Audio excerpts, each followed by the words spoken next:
Bonjour, ça bébé. D'accord.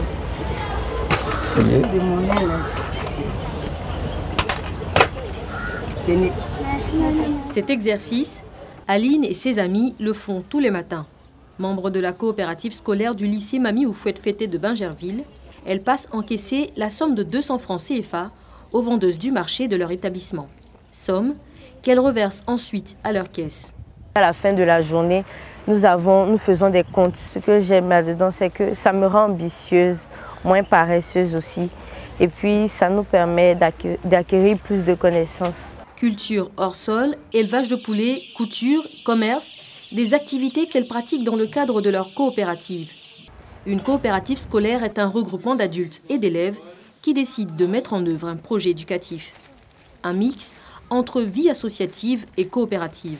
Les ressources de la coopérative scolaire proviennent du produit des activités, de dons, de subventions et de cotisations de ses membres.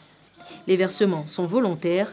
En aucun cas, il n'est exigé des parents une participation financière. Cette organisation-là est structurée avec un tuteur de coopérative, avec des encadreurs qui sont autour de cette coopérative. La fonction première des coopératives, comme je le dis, c'est de permettre aux enfants de construire des compétences. Même engouement au lycée Jeune Fille de Yopougon. Ici, on confectionne des tissus qu'on revend sur le marché. Du batik, mais aussi de la photographie et du recyclage animent les heures consacrées à la coopérative scolaire. Les années antérieures au lycée, nous n'avions pas d'écriture sur nos tenues. Nous-mêmes, entre élèves du lycée, nous écrivions le nom de l'école sur nos tenues. Et nous remarquons que lorsque nous l'avons, les écritures s'effaçaient.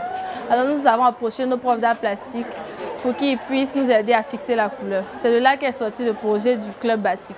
Nous recyclons des pots, des plastiques et nous les découpons. C'est fait à la main par les élèves elles-mêmes. La coopérative scolaire n'est pas réservée au cycle secondaire. Les élèves de maternelle et du primaire sont aussi concernés. Au groupe scolaire Léon Robert dans la commune de Trècheville, ils ont entre 7 et 11 ans et font du tissage de pagne baoulé, une activité avec ses contraintes. Nous avons un seul atelier pour 16 enfants, donc je ne peux pas travailler avec beaucoup d'enfants. Je suis obligé de travailler avec 2 ou 1 enfant. C'est intéressant parce que demain, ça va me donner du boulot. On n'a pas beaucoup d'ateliers. On veut que le ministère nous aide, qu'on aille beaucoup d'ateliers. C'est une activité scolaire pour améliorer la qualité de vie des élèves et surtout leur donner le goût de l'entrepreneuriat dès le bas âge. Si certains parents sont contre, ce n'est pas le cas de Dame Ramata qui vient d'acheter une robe confectionnée par des élèves. À partir de ce qu'elles apprennent dans leur école, je vois le résultat à la maison. Tout se passe bien et je pense que c'est une très bonne chose, la coopérative scolaire. Je ne suis pas trop d'accord pour les coopératives, pour les élèves. Parce qu'un élève ne doit pas suivre 2 choses à la fois. Il faudrait qu'ils suivent leur cours, puisque les parents payent les études pour que les enfants deviennent quelque chose demain. Au ministère de l'Éducation nationale, de l'enseignement technique et de la formation professionnelle, on apporte son soutien aux activités coopératives.